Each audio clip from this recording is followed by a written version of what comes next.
Seja bem-vinda ou bem-vindo ao canal Jardim da Empatia. Hoje eu vou comentar sobre este livrinho aqui, que inicialmente foi publicado na tag, porém não na tag curadoria, e sim na tag inéditos.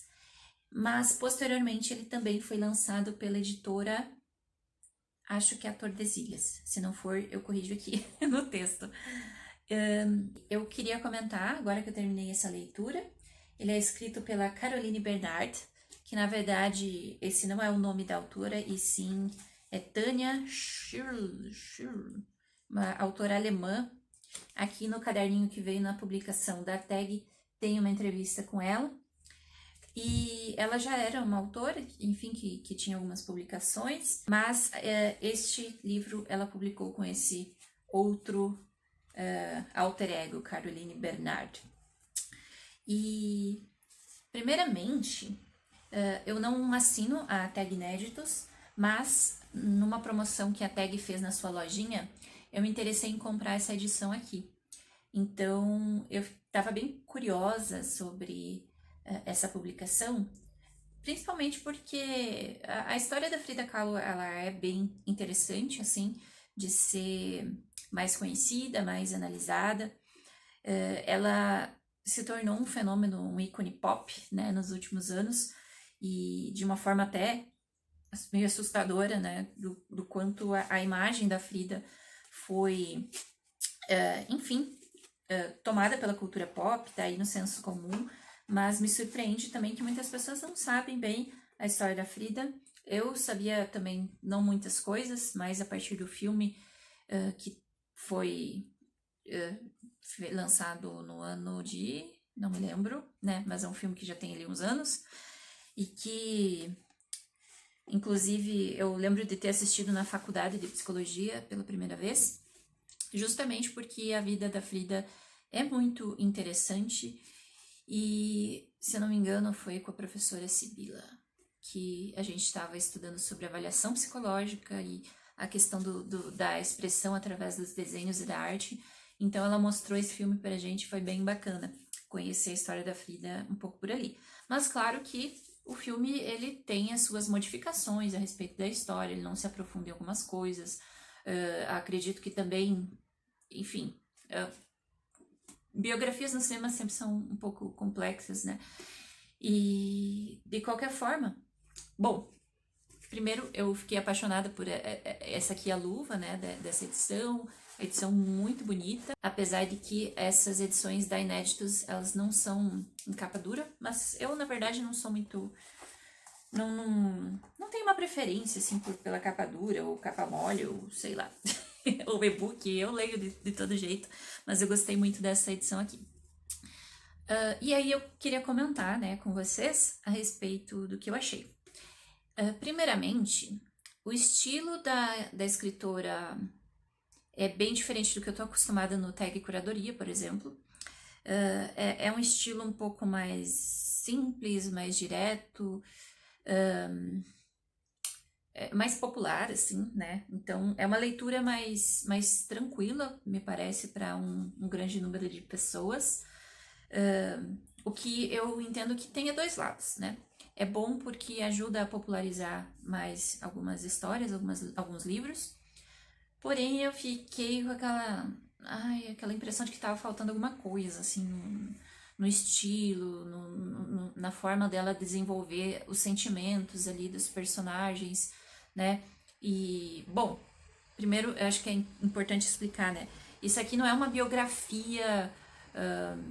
não é uma biografia documental da Frida, e sim um romance que é baseado na biografia do Herrera, se eu não me engano, nas pesquisas que a autora fez indo até o México, indo a algumas mostras sobre a obra da Frida e a história da Frida, enfim.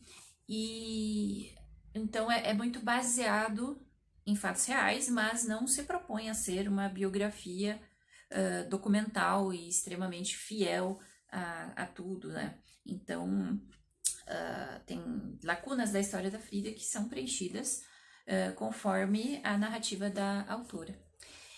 E o estilo é bem fácil, como eu já falei, me dá a impressão de que tá faltando alguma coisa, tipo, pra sentir a intensidade de algumas emoções bem complexas que a gente tem narradas ali, especialmente a questão da Frida com a questão de ser uma mulher com deficiência, né, física, a questão do relacionamento dela super conturbado e, enfim, complexo com o Diego, que é fruto de muitos estudos e muitas análises, né? Principalmente porque a gente tem a Frida como imagem de uma mulher super revolucionária, super feminista, né? Ela foi muito associada ao movimento feminista. E não que isso a torne menos feminista, mas ela tinha um relacionamento bem complexo com o Diego. Enfim, isso é fruto de bastante discussão. E aqui, as idas e vindas entre os dois, assim, não sei se eu gostei plenamente da abordagem da autora, mas também não sou super expert na relação entre Frida, Diego e Companhia Limitada, porque, enfim, tem outras pessoas também aí no meio dessa relação, né, que a Frida se relacionava também com outros homens, outras mulheres, e o Diego, uma galera de mulherada que dava em cima dele, ele era um rockstar da pintura, então ele tinha vários relacionamentos que era muito difícil para Frida, né? Tem ali, inclusive, um episódio bem marcante em que ele tem um envolvimento com a irmã da Frida, a Cristina, e, meu Deus, é bem complexo. Mas, enfim, acho que foi um livro gostoso de ler, apesar dessa sensação de que, podia ter aprofundado um pouco melhor aqui, ou não tô conseguindo ver a expressão do sentimento aqui, né?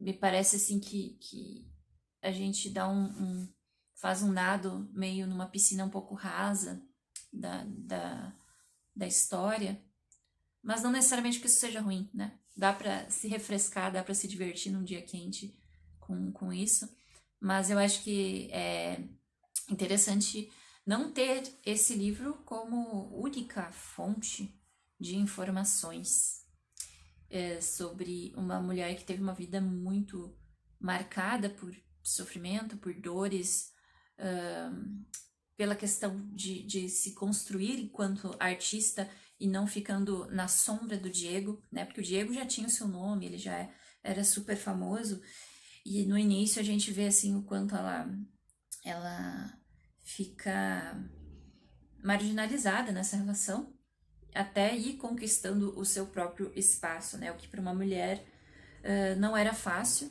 e até aí a opção dela, né, de por um tempo usar o nome do Diego Rivera, o sobrenome, né, Rivera, mas depois realmente se concentrar enquanto Frida Kahlo, né, que é seu nome de solteira.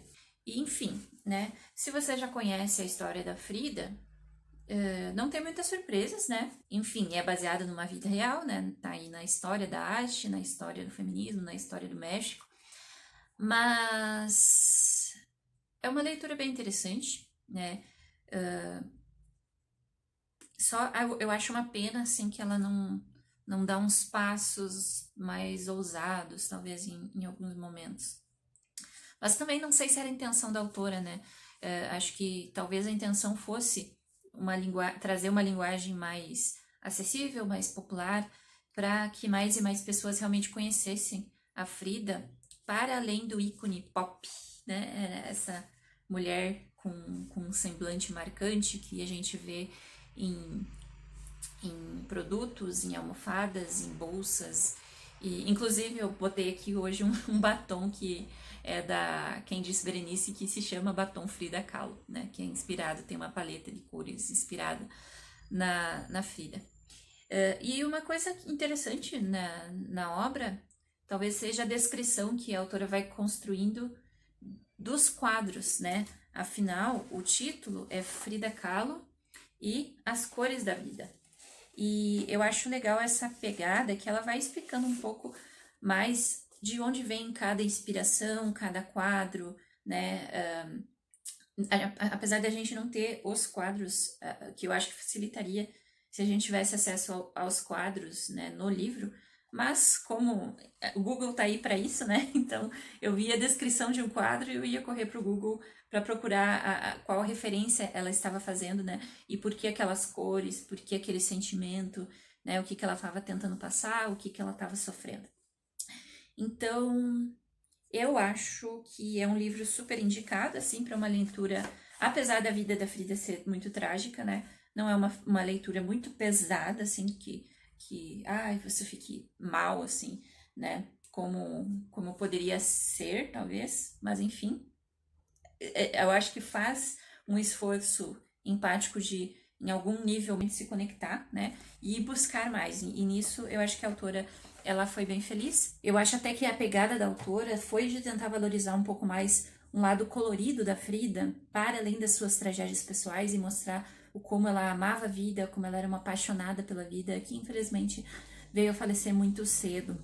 E apesar de que talvez não agrade todo mundo, justamente porque se você está buscando uma leitura um pouco mais aprofundada ou que tenha uma forma de descrever os sentimentos, descrever as vivências e esses episódios da vida da Frida Kahlo de uma forma um pouco mais... não quero usar a palavra complexa de novo, mas... enfim, se você está procurando isso, talvez não seja assim, um livro que você vai dizer, nossa, que maravilha, que obra espetacular.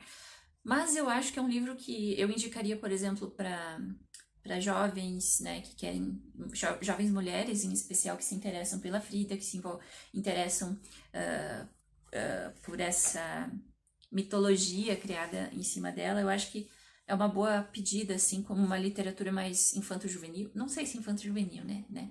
Que tem coisas que são pesadas. Mas um pouco mais, assim, para mulheres jovens e adultas, né? Ou que estão ali com seus 16, 17 anos, né? No ensino médio. Eu acho que é uma leitura bem bacana. E é isso que eu tinha para dizer hoje. Beijos.